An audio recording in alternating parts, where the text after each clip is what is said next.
Alô, a graça e a paz do Senhor Jesus esteja com cada um de vocês que estão me vendo e ouvindo nesta manhã e que a boa mão do Senhor esteja nos conduzindo e direcionando nesse estudo, que o Espírito Santo possa estar tirando todas as dúvidas que porventura possam surgir nos nossos corações, que fique e permaneça dentro de vocês apenas aquilo que realmente o Espírito Santo quer ministrar ao seu coração nesta manhã. Nós viemos de uma série de estudos do livro de Apocalipse, de escatologia. Esses estudos estão disponibilizados em um link aqui abaixo desse vídeo, né? No seu celular, se você procurar, você vai achar esse link abaixo aqui do vídeo.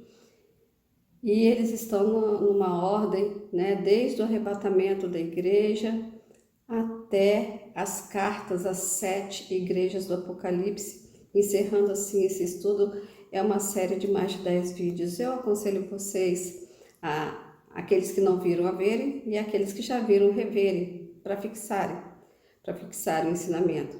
Mais do que nunca precisamos estar atentos aos sinais que estão acontecendo nesses últimos dias. E dando continuidade aos nossos estudos da escola dominical, nós vamos falar também de uma carta a uma determinada igreja. Não é uma das 7 igrejas do Apocalipse, mas bem que poderia ser. Os problemas que essa igreja apresentou são problemas que nós vemos assim, nas nossas igrejas.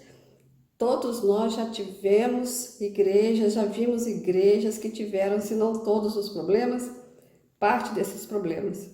E nós vimos que foi uma igreja extremamente problemática, a igreja de Corinto. Essa igreja, como eu falei no vídeo passado, ela foi fundada mais ou menos no ano 50 e 52, depois de Cristo, na segunda viagem missionária do apóstolo Paulo, né? Ele saiu de Atenas, como nós falamos, teve que sair correndo, porque os atenienses queriam apedrejá-lo, e ele foi parar em Corinto, uns 80 quilômetros de Atenas. E chegando lá, ele se encontrou com um casal que fabricava tendas, Priscila e Áquila, se juntou a eles, começou a fabricar tendas para sua própria manutenção e manutenção do seu ministério, até que as notícias começaram a chegar das igrejas pelas quais ele tinha passado, e a grande maioria delas ele tinha fundado. E quando essas notícias começaram a chegar, ele começou a escrever cartas a essas igrejas lá de Corinto. Ele ficou em Corinto aproximadamente 1 ano e meio. Foi uma igreja que ficou assim com Paulo um certo tempo. E antes dele voltar para Jerusalém, onde estavam os outros apóstolos, para ele prestar um relatório da sua viagem missionária, ele passou em Éfeso, deixou lá Priscila e Áquila, que ele tinha tirado de Corinto e levado para Éfeso, e quando retornou na sua terceira viagem missionária a Éfeso, lá em Éfeso, já estabelecido em Éfeso, porque ali ele ia ficar um bom tempo, ele ficou 2 anos e meio, quase 3 anos, na cidade de Éfeso, doutrinando, ensinando a palavra de Deus aos efésios. E lá ele recebeu notícias da igreja de Corinto, né, da família de Cloé, que levou algumas notícias da igreja. Essa família era de Corinto. E a primeira coisa que Paulo fez foi escrever então uma carta para essa igreja, para resolver os problemas da igreja. E ele começou com o principal motivo da carta, que foi o que a família de Cloé mais enfatizou, que eram as divisões que estavam havendo dentro da igreja. Paulo já nos capítulos 1, 2 e 3, ele fala sobre esse problema das divisões, e dentro desses capítulos ele tira algumas dúvidas e tira dúvidas de alguns questionamentos também dos coríntios e traz ensinamentos também. Então a gente vê que ele aproveitou a carta não só para corrigir os problemas, mas para tirar dúvidas, para resolver questões e trazer ensinamentos. Então nós vimos na semana passada a questão da divisão dentro da igreja, dos partidarismos, dos grupos que se formam dentro das igrejas. Falou de quebra ali, ele falou a respeito do que ele pensava a respeito do batismo, que não adianta a pessoa ser batizada, até pode mergulhar 20 vezes lá no Rio Jordão, mas se não tiver um batismo no coração, não tem valor nenhum. E falou também a respeito dos galardões no capítulo 3. Então, nós já falamos sobre isso. Você, se quiser mais detalhes, assista ao vídeo da semana passada. Então, nós vamos agora continuar falando dos problemas da igreja de Corinto. Continuando, no capítulo 4 ele não fala muita coisa, ele só fala algo em defesa do ministério dele, porque muitos estavam deixando as palavras e as orientações de Paulo de lado para dar ouvidos a Apolo, para dar ouvidos ao que vinha lá por parte dos apóstolos lá de Jerusalém, principalmente da parte de Pedro. Então assim, e Paulo estava dizendo para eles que o ministério dele era um ministério que foi confirmado pelo próprio Senhor Jesus Cristo, né? E que ele que gerou a igreja de Corinto. Aqueles membros são filhos espirituais de Paulo. Então, que eles não deviam abandonar os ensinamentos de Paulo. Assim, ainda que Apolo tivesse sido um bom pregador e foi um servo de Deus, fiel ao Senhor, ainda que aparecesse muitos Apolos na igreja de Corinto, a palavra de Paulo devia ter peso para eles. E agora, passeando mais aqui no livro de Corinto, nós vamos então ver o segundo problema que Paulo enfrentou naquela igreja. E qual foi o segundo problema? A imoralidade. Então, a impureza sexual, a imoralidade dentro da igreja de Corinto. Existia um caso em Corinto, grave, sério, de uma pessoa que estava tendo um relacionamento sexual com a mulher do seu pai. Se fosse a sua mãe, Paulo tinha falado que estava tendo um relacionamento sexual com a sua mãe. Mas Paulo falou com a mulher do seu pai, então a grande maioria dos estudiosos bíblicos entende que ele estava falando da madrasta, que era um tremendo ato ilícito, mesmo para os romanos, que eram tão liberais, até para os gregos, para os gentios, para as leis judaicas e para as leis romanas, que eram aquelas que imperavam naquele período lá em Corinto, até para eles isso era um ato imoral, era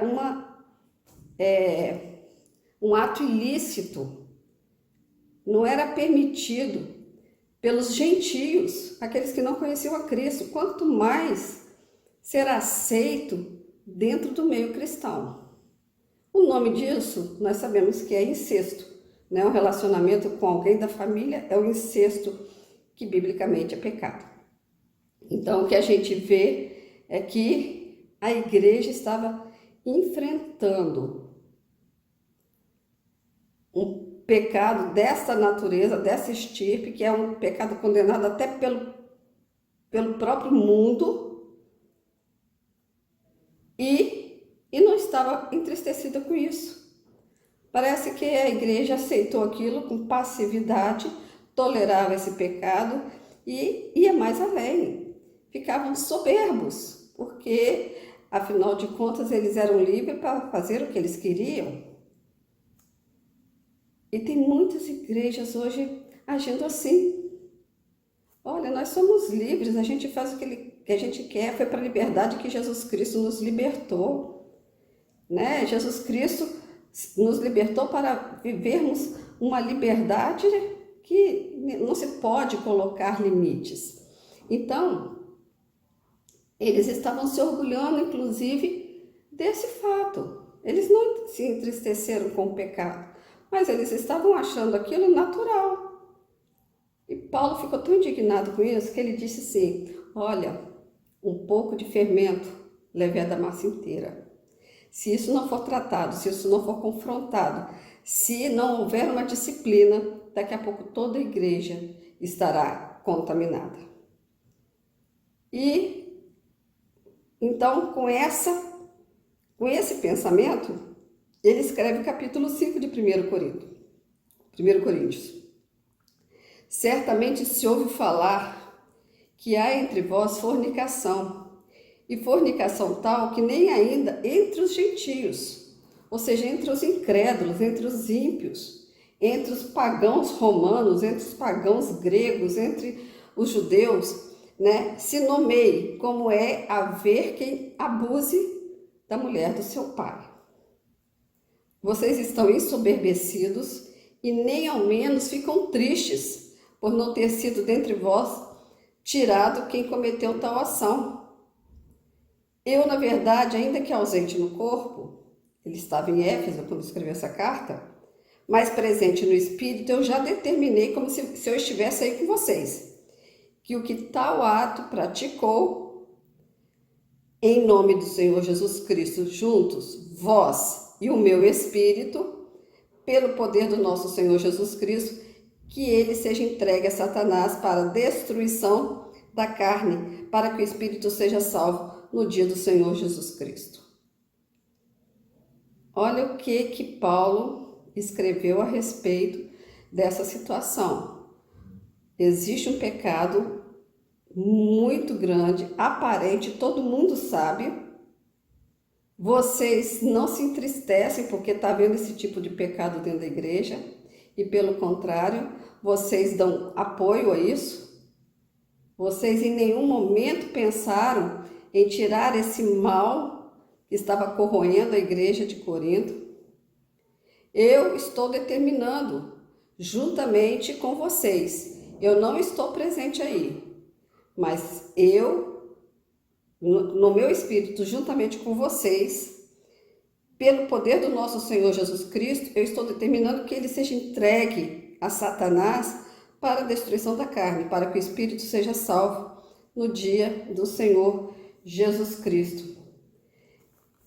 Paulo, em 1 Timóteo, ele fala a mesma expressão com relação a Himeneu e Fileto, que começaram a blasfemar, que saíram do meio deles e estavam começando a falar um monte de heresias e contaminar o povo. Ele fala assim: e eu entreguei Himeneu e Fileto a Satanás para que os castigasse, para que eles aprendessem a não mais blasfemarem. Então, isso era algo que o apóstolo Paulo tinha em mente como alguém que é deixado à mercê da sua própria sorte, alguém que é tirado de fora da bênção, da proteção da igreja, da comunidade de fé. Então, quando a igreja não toma uma atitude, ela se torna cúmplice. Você, sem querer, você se torna cúmplice. Às vezes até sem saber da situação, mas a liderança, sabendo e não toma uma atitude, torna a igreja toda cúmplice daquilo que está acontecendo. Uma igreja que é tolerante com o pecado, né? Uma igreja que já havia se acostumado com o pecado, fazia concessões. Lembrando um pouco da história da cidade de Corinto, era uma cidade portuária, extremamente importante ali na Grécia, ficava situada na região da Acaia, e era uma cidade muito influente no meio da sociedade grega. Mas ela vinha com toda a malignidade, a permissividade da cultura grega. A cultura grega é uma cultura totalmente profana, promíscua. Era uma cultura totalmente liberal. Então, os cristãos que se converteram, que saíram desse meio, eles vieram para a igreja, mas não mudaram as suas vidas. Não mudaram a sua forma de agir. E por isso eles achavam aquelas coisas naturais. Talvez nem todos praticassem atos tão abomináveis, mas eles também não estavam se escandalizando com aquilo. Era uma prática ilícita, mesmo para os gentios, os pagãos, né? Então, era necessário se impor uma disciplina. E a primeira palavra de Paulo foi: vocês, enquanto corpo, aliado ao meu espírito, que gerei vocês. Eu não estou presente aí, eu estou aqui em Éfeso, escrevendo essa carta. Eu determino que essa pessoa seja entregue a Satanás. Aí ele continua no versículo 6. Não é boa a vossa jactância, não é bom o vosso orgulho, a vossa soberba, a vossa vaidade. Vocês não sabem que um pouquinho de fermento faz levedar a massa inteira? Um único erro de uma pessoa tolerado pela comunidade contamina toda a comunidade? É isso que ele estava falando aqui. Alimpai-vos, pois, do fermento velho, faz uma analogia aqui com a Páscoa, né? Para que vocês sejam uma nova massa, assim como estáis sem fermento, porque Cristo, a nossa Páscoa, foi sacrificado por vós. Né? Então, está declarando aqui que nós não temos fermento algum para ser contaminado. Então, se coloca uma contaminação de um antigo estilo de vida dentro da igreja, está contaminando todo mundo ali. E ele continua falando a respeito desse fermento pascal, né? Por isso façamos festa, não com o fermento velho, nem com o fermento da maldade e da malícia, mas com o fermento da sinceridade, da verdade. Tudo que a gente leva do velho homem para a comunidade de fé, a gente está degradando, a gente está contaminando, corroendo, corrompendo a igreja de Cristo. E aqui está a tal da carta que eu falei, que ele já tinha escrito uma carta antes de 1 Coríntios, que essa carta não está aqui no cânon bíblico, não sabemos onde ela está e o que aconteceu com ela. Mas aprove ao Senhor que ela não estivesse aqui. Por isso que eu falo, tudo que está aqui é para ser levado muito a sério, porque o que está aqui foi permitido por Deus. E ele fala, já por carta vos tenho escrito que não vos associeis com aqueles que se prostituem. Ele já tinha escrito uma carta falando sobre a prostituição e que não era para se associar, ou seja, estar sempre junto com pessoas que praticam a prostituição. Isso não quer dizer absolutamente com os devassos desse mundo. Muito interessante isso. Ou com os avarentos, ou com os roubadores, ou com os idólatras deste mundo, porque então vocês teriam que sair do mundo, porque no mundo só existe esse tipo de pessoa. Mas agora eu escrevi para vocês para que vocês não se associem com aquele que, dizendo-se irmão, for devasso, avarento, idólatra, maldizente, que quer dizer fofoqueiro, beberrão, roubador, com tal nem ainda comais. Porque tenho eu em julgar também os que são de fora. Não julgais vós os que estão dentro? Ou seja, por que vão querer julgar as pessoas que estão lá fora se dentro da comunidade acontecem essas coisas e nós simplesmente nos calamos? Mas Deus julga tanto aqueles que estão fora como aqueles que estão dentro. Tirai, em outras traduções diz expulsai, pois dentre vós a esse iníquo. Olha a postura de Paulo com relação a isso. Nós não sabemos se esse camarada que praticava esse pecado é o mesmo camarada da segunda carta de Paulo aos Coríntios, no capítulo 2, na qual a disciplina e a correção fez um efeito positivo. Então, esse camarada aqui do segundo Coríntios, capítulo 2, no versículo 5, diz o seguinte: porque se alguém me contristou, não contristou a mim, senão em parte, para vos não sobrecarregar a vós todos. Basta-lhe tal repreensão, feita por muitos, de maneira que, pelo contrário, deveis perdoar, consolá-lo, para que o tal não seja de modo algum devorado de demasiada tristeza. Por isso vos rogo que confirmeis para com ele o vosso amor. E eu acho muito interessante, parece que a igreja de Corinto entendeu a primeira carta. Se não foi esse o cara que estava lá abusando da mulher do seu pai, era alguém que estava cometendo algum pecado, que também foi comentado ou falado por Paulo. Paulo deve ter falado sobre esse outro caso, se esse foi um outro caso, né? Mas o que a gente vê aqui é que a igreja de Corinto seguiu as orientações de Paulo, endureceu para com aquele que estava praticando o pecado, e endureceu tanto que Paulo teve que pedir para eles aliviarem. Olha, ele já se arrependeu, ele já pediu perdão, então agora está na hora de perdoar, de caminhar junto, de estabelecer essa pessoa novamente, reintegrá-la à comunhão do corpo. Então, esse caso de 2 Coríntios foi o caso de alguém que estava na prática do pecado, foi repreendido, mas que voltou. E a atitude deve ser uma atitude firme, mas uma atitude de amor. Toda disciplina deve ser feita por amor.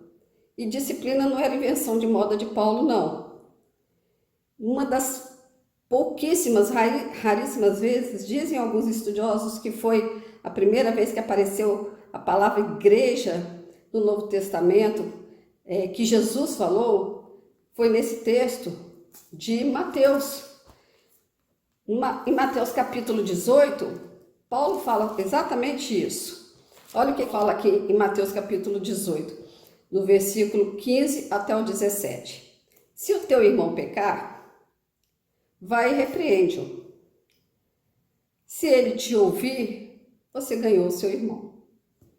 Se o teu irmão não te ouvir, leva ainda contigo 2 ou 3 testemunhas para que, pela palavra de 2 ou 3 testemunhas, toda palavra seja confirmada. Ou seja, você vai, fala com ele que ele está no caminho errado, que aquele caminho vai levar à perdição, que existem caminhos que aos olhos dos homens parecem retos, mas que são caminhos que levam à destruição. Se ele ouvir isso e sair da onde ele está, do pecado que ele está cometendo, glória a Deus, você ganhou o irmão. Mas se ele não sair, a orientação de Jesus, Mateus 18, são palavras de Jesus. A orientação de Jesus é: vai lá e chama 2 ou 3 testemunhas. E presta atenção, não é qualquer testemunha. Na realidade, essas 2 ou 3 testemunhas, na época de Jesus, tinham que ser pessoas idôneas. Pessoas que, quando falavam, eram confiáveis. Todo mundo acreditava na versão que aquela pessoa estava falando. Então, muito provavelmente, se estivesse falando hoje para as nossas igrejas, Jesus ia falar assim: chame o líder da igreja, o pastor da igreja, chame 2 ou 3 líderes da igreja juntamente com o pastor e vai conversar com teu irmão. Com todo amor, dando a ele a chance de se arrepender e voltar para o caminho. Se ele te ouvir, você ganhou o seu irmão. Mas se ele não te ouvir, você vai e leva o caso dele à igreja. Aí o caso dele já vai ser exposto para todo mundo. Então, quando ele fala leva para a igreja, agora chega na frente da igreja e fala: esse irmão está praticando esse pecado.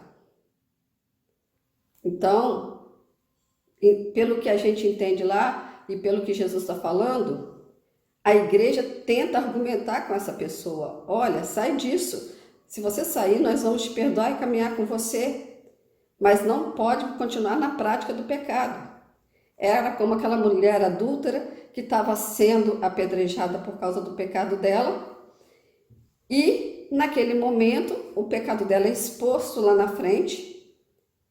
E a igreja falar para aquela mulher: olha, sai disso. Se você sair disso, nós estaremos te ajudando de volta ao retorno à comunhão da igreja. Mas se você continuar na prática disso, nós não temos outra opção a não ser te excluir, te expulsar. E foi o que Jesus disse. Então, olha o que Jesus falou: e se ainda assim não escutar, diz-o a igreja, e se também não escutar a igreja, considera essa pessoa como se fosse um gentio e publicano. Ou seja, considera essa pessoa fora da comunhão da igreja. Quando fala gentio, está fora do meio da comunidade de fé. Então, palavras de Jesus. Essa era a forma de disciplinar alguém que vivia na prática do pecado, que não queria deixar o pecado. Jesus não condenou aquela mulher samaritana, nem nós podemos atirar pedra em ninguém. Mas a ordem de Jesus foi: vai e não peques mais. Então, o problema é a pessoa estar na prática do pecado e ainda assim ela não querer retornar, ela não querer abandonar e querer continuar dentro da igreja. Hoje se fala muito na aceitação, nós vamos falar um pouquinho disso aqui mais na frente no estudo, mas eu vou falar já agora, na aceitação de homossexuais dentro da comunidade de fé, exercendo até ministérios. O homossexual, ele tem que ser abraçado, ele tem que ser acolhido, ele tem que ser amado. Mas o pecado dele, o homossexualismo, a sodomia, isso é condenado na Bíblia e vai levá-lo para o inferno e ele precisa ser confrontado com isso. Então ele não pode querer permanecer dentro de uma comunidade de fé e continuar na prática do homossexualismo. Nas leis brasileiras atuais, eu não sei se isso já caiu ou não, mas diminuiu bastante. Isso que eu estou falando aqui era motivo de me chamarem, de me prenderem. Mas ninguém é obrigado a estar numa comunidade de fé. Mas uma vez estando lá, temos que obedecer aquilo que aquela comunidade prega e crê. E nós pregamos a palavra de Deus e cremos na palavra de Deus. Ninguém é obrigado a estar na igreja, ninguém é obrigado a ir na igreja. Mas uma vez que eu estou lá, se a prática do pecado é condenada na palavra de Deus, nós temos que condenar essa prática também. Presta atenção que eu não estou falando da pessoa estar sujeita a pecar. Isso está lá até descrito com mais clareza na primeira carta de João. Ele começa no capítulo 1 falando, aquele que diz que não tem pecado já está pecando. Todos nós estamos sujeitos a pecar, mas o pecado não pode ser uma coisa corriqueira na vida de um cristão. Tem que ser no máximo um acidente de percurso. E João continua, filhinhos, eu estou falando isso para que vocês não pequem. Mas se porventura pecarem, não entrem em desespero. Vocês têm um advogado junto ao Pai. Se confessarmos os nossos pecados, Ele é fiel e justo para perdoar os nossos pecados e nos purificar de toda injustiça. Mas o objetivo é não pecar. Se eu estou na prática do pecado e permaneço nessa prática do pecado, eu estou dizendo que eu não vejo problema nenhum no que eu estou fazendo. E aí, se eu continuo na igreja, sou tolerado pela igreja, se eu sou aceito até por uma liderança dentro da igreja, eu estou sujeito a contaminar toda a igreja. Paulo é claro, expulsai do vosso meio aquele que tais coisas praticam. Então, o objetivo não é a destruição da pessoa. Quando Paulo fala assim, olha, eu vou entregar vocês na mão de Satanás, ele está querendo dizer o seguinte, a partir do momento que aquela pessoa é excluída da comunhão da igreja, ela está fora da proteção de Deus. E aí quem vai dominar a vida dela e o corpo dela é Satanás. E Satanás não tem misericórdia nem piedade de ninguém. Ele vai bater e bater feio. Se puder destruir o corpo, ele vai destruir o corpo. Mas a esperança de Paulo é que quando ele estiver lá no mundão, ele se lembre da casa do Pai.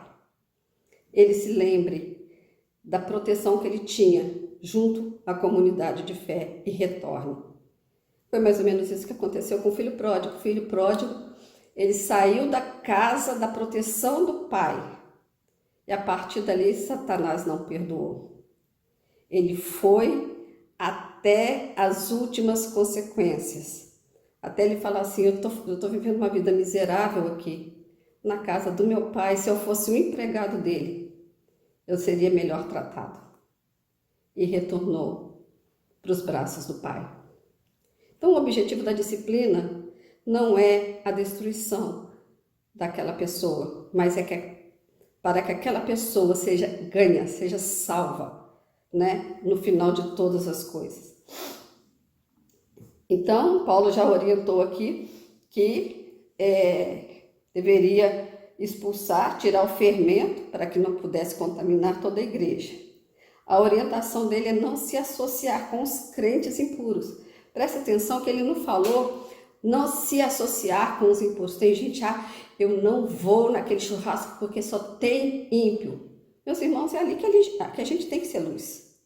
É naquele churrasco que a gente precisa ser luz. Foi o que Paulo falou, se eu te falasse para vocês não se juntarem com os comilões, com os beberrões desse mundo, eu ia falar para vocês saírem do mundo. Porque no mundo só tem isso. E como vamos ganhar o mundo se a gente se isolar dessas pessoas? Mas eu estou falando para vocês não se associarem com aqueles que, dizendo-se irmão, estando no meio da comunidade de fé, e aí traz uma lista: impuro, avarento, idólatra, maledicente ou maldizente ou fofoqueiro, a mesma coisa, beberrão, roubador. E essa lista é acrescida ainda em 2 Coríntios, capítulo 6, versículos 9 e 10. Além de todas essas práticas que nós lemos aqui agora, Paulo acrescentou mais outras 3, todas ligadas à imoralidade, ao pecado sexual. Quais foram as outras 3 que ele acrescentou? Os adúlteros, os efeminados e os sodomitas. E eu não vou nem falar a diferença de efeminados para sodomitas, porque aqui tem o que é passivo, o que é ativo, mas resumindo tudo, os homossexuais, sejam eles homens ou mulheres, não herdarão o reino de Deus. Eu não posso deixar uma pessoa dentro da igreja praticando, sabendo que está praticando isso, e falar assim, olha, está tudo bem. Não está. Porque se aquela pessoa morrer no pecado, na prática daquele pecado, a Bíblia diz, não sou eu que estou dizendo, é a Bíblia que está dizendo, não herdarão o reino de Deus. É o que está escrito nos versículos 9 e 10 do capítulo 6. Não sabem que os injustos não hão de herdar o reino de Deus? Não erreis, nem os devassos, nem os idólatras, nem os adúlteros, nem os efeminados, nem os sodomitas, nem os ladrões, nem os avarentos, nem os bêbados, nem os maledicentes, e nem os roubadores herdarão o reino de Deus. Então não sou eu que estou falando, não sou eu que estou afirmando nada aqui. Eu apenas estou explicando, interpretando para vocês o que está escrito na palavra. Então, o que a gente vê é que a imoralidade sexual é algo que contamina a igreja. Hoje a gente poderia dizer que imoralidade sexual, poderíamos falar aqui algumas: adultério, fornicação, não pratico o ato, mas é como se praticasse, prostituição, que é o sexo antes do casamento, homossexualismo, incesto, pornografia, sensualidade, por aí vai. Essas coisas estão dentro das nossas igrejas. Infelizmente, não estão sendo corrigidas, não estão sendo disciplinadas, está contaminando os jovens e muitas vezes são ensinadas por líderes, são ensinadas por pessoas que os adolescentes e os jovens confiam, são ensinadas por líderes, pastores, evangelistas, líder de louvor, são ensinadas de uma forma ou falada, que não é bem assim, não tem nada a ver, ou de uma forma vivida. Olha como que eu vivo, eu tenho liberdade para fazer isso. Mas estou aqui, ensinando a palavra de Deus. Olhe para mim, eu estou lá ministrando louvor, olhe para mim, eu estou lá pregando a palavra. Sou um líder que estou contaminando o povo de Deus. Se eu não mudar, não só a minha alma estará condenada, mas também eu estarei levando muitos junto comigo. Temos que ter atitude de amor, mas atitudes de disciplina. Que nós possamos ter igrejas verdadeiras, livres e libertas desta prática maligna que é a impureza sexual. Meus queridos, não vamos ser coniventes. Um pecado tolerado pela igreja traz rebeldia para as demais pessoas. Traz falta de esperança, porque as pessoas esperavam que na igreja elas encontrassem um ambiente de santidade. E, no entanto, não é isso que ela vê. Traz falta de esperança. Eu só vou encerrar falando de uma situação que ocorreu, que eu vivenciei há muitos anos atrás. Um casal, líder da igreja, líder de jovens, não eram casados, né, quando eles exerciam essa liderança, mas engravidaram. Qual foi a atitude do pastor daquela época, que escandalizou mais de 80 jovens que faziam parte daquela igreja? Foi: bom, aconteceu, não devia ter acontecido, então vamos apressar o casamento. E fez o casamento daquele casal de uma forma que trouxe indignação, não só para os jovens, mas para toda a igreja, porque é algo que estava evidente, é algo que viria à tona e que veio à tona. Aquele casal, apesar de terem um dom de liderança, perderam a autoridade, porque o líder deles, ao invés de fazer aquilo que Paulo falou, corrigir, disciplinar, dizer à igreja o que tinha acontecido, porque uma vez que eles estavam cometendo aquele pecado, eles tinham que pedir perdão à igreja. Se tivesse acontecido uma disciplina e uma correção, aquele casal tinha sido ganho. E aqueles jovens não estariam revoltados. Houve uma demanda geral, uma revolta, né? O líder foi confrontado por ter tolerado esse pecado, confrontado por uma jovem, por ter tolerado esse pecado. Esse casal que casou se separaram, ela já está com uma outra pessoa, está fora da igreja, mudou de cidade. Então, o que é um problema que não teve a correção que deveria ter, a disciplina bíblica que deveria ter. Nós não podemos, queridos, amar mais do que a Deus. Se o próprio Jesus falou, não deixe passar em branco, vai lá e corrige. Chama 2 testemunhas, se não quiser ouvir, fala para a igreja. Se não quiser ouvir a igreja, considera o gentil publicano.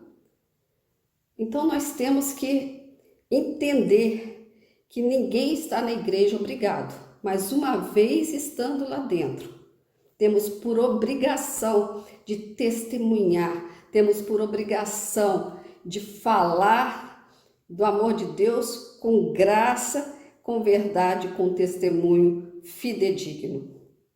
Eu não posso falar de uma coisa que eu não pratico.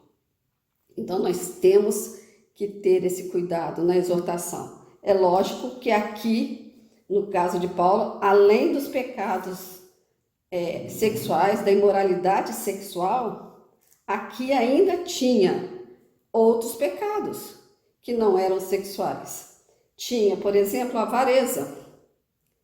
Existe um limite muito grande entre economia e avareza, entre a pessoa ser econômica e a pessoa ser avarenta. E essa linha tênue, que divide o econômico do avarento, quase que passa imperceptível, porque em nome de uma economia, o coração daquela pessoa está no dinheiro, na avareza. É uma pessoa que tem muita dificuldade em ajudar outras, é uma pessoa que tem muita dificuldade em entender os problemas das outras pessoas. E Paulo aqui chama a avareza de idolatria, porque de uma certa forma é idolatria ao dinheiro, que é o assunto da próxima semana. O litígio entre os irmãos por causa de dinheiro. Esse é o assunto da próxima semana, o litígio entre os irmãos. Ele continua falando a respeito da imoralidade, ele fala sobre o litígio no capítulo 6, mas ele a partir do versículo 12, ele muda o assunto e volta novamente para a imoralidade, para a impureza. O que ele fala aqui? Olha, todas as coisas me são lícitas, mas nem todas convêm. Todas as coisas me são lícitas, mas eu não me deixarei dominar por nenhuma delas. Versículo 12 do capítulo 6. Né? Depois, ele fala no versículo 15, Vocês não sabem que os corpos de vocês são membros de Cristo? Eu vou tomar um membro de Cristo e falo ex-membro de uma meretriz? Não, por certo. Então ele está falando o seguinte: as pessoas que acham que essas coisas são normais, adultério, prostituição, ir para uma zona de meretrício, pornografia, todas essas coisas, fornicação, que acham que essas coisas são normais, cada vez que eu me exponho a uma prática dessa, eu estou expondo o corpo de Cristo, porque eu faço parte do corpo de Cristo. Aí ele fala: não, por certo, não. Vocês não sabem que aquele que se ajunta com uma prostituta faz com ela um só corpo? Porque serão os dois numa só carne. Aí eu fico pensando, essas pessoas que acham que podem ficar com um no dia, ficar com outro no dia. Quando eu falo ficar aqui, o termo que eu estou usando é relacionar-se sexualmente. Cada vez que se deita com uma pessoa, você está tirando uma parte dessa pessoa. E cada vez que você se relaciona com essa pessoa, você está se tornando uma só carne com ela. Isso é sério. Isso é sério. Isso para vocês jovens é muito sério. Porque o que o apóstolo Paulo fala aqui: toda vez que você se ajunta com uma meretriz, com uma prostituta, com uma namorada, com um namorado, você está se tornando uma só carne com ele. Houve um casamento no reino espiritual, você achando que foi ou não. Ah, mas não houve nada, só transei uma noite. Nessa noite você casou com aquela pessoa, querendo ou não. O termo, se é usado casamento, se é transa, se é ficar, eu não sei. Mas o termo que está sendo usado é um termo de meretrício, de prostituição, de união com uma pessoa. Porque serão os dois uma só carne. No versículo 18 ele fala: fugir da prostituição. Todo pecado que o homem comete, ele comete fora do corpo, mas o que se prostitui peca contra o seu próprio corpo. Vocês não sabem que o seu corpo é o templo do Espírito Santo que habita em vós, proveniente de Deus, e que não sois de vós mesmos? Uma vez que eu aceitei Jesus e declarei que Jesus Cristo é o Senhor da minha vida, ele se tornou o Senhor do meu corpo. E quando eu uso meu corpo do jeito que eu quero, achando que eu tenho domínio sobre ele, presta atenção. Eu estou usando o meu corpo para o pecado, sem autorização do meu Senhor. Então, se você declarou que você pertence a Cristo, você pertence de corpo, de alma e de espírito, é totalmente. Não é uma parte só de você. Jovens, prestem atenção no que vocês estão fazendo. Se vocês querem servir a Cristo, sirvam com integridade. Nós não estamos mais no tempo de ficar com um pé na igreja e com um pé no mundo. Nós não estamos mais no tempo da gente estar falando de Deus e ao mesmo tempo vivendo como se fosse uma pessoa mundana. Não podemos amar o mundo e amar a Deus ao mesmo tempo. As duas coisas são incompatíveis. Ninguém está te obrigando a ir para a igreja, mas se você for, seja um crente fiel. Estamos vivendo os tempos do fim e nós não podemos ficar escondidos atrás de uma ignorância de adolescente. Ah, Senhor, eu não sabia disso, ninguém me falou disso. Olha só, tem gente com muito mais conhecimento do que eu, que já viveu muito mais do que eu, que age muito pior do que eu. Isso não é desculpa diante de Deus. Você já tem idade da razão para responder diante de Deus pelas suas atitudes e pelas suas ações. Deus está colocando para vocês um caminho de vida e um caminho de morte. Escolhe, pois, a vida para que vivam. Que o Senhor Deus nos abençoe. Que o Senhor Deus esteja ministrando ao nosso coração essa palavra e nos fazendo mudar o nosso rumo se estivermos errados. Senhor, em nome de Jesus, eu quero colocar diante do Senhor cada vida, Senhor, que ouviu esta palavra nesta manhã. O ensinamento da Tua palavra é claro. Nós não podemos brincar de igreja.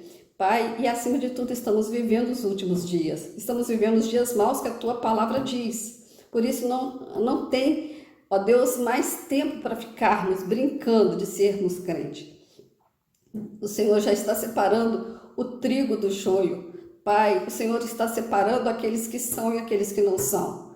Que todos nós, aqueles que estamos ouvindo essa palavra, possamos estar entre aqueles que serão chamados pelo nome. Estarão entre aqueles que te adoram, Pai. Estarão entre aqueles que subirão para encontrar com o Senhor nos ares. Que o Senhor nos abençoe e que o Senhor esteja purificando e santificando a tua igreja em o nome do Senhor Jesus. Amém.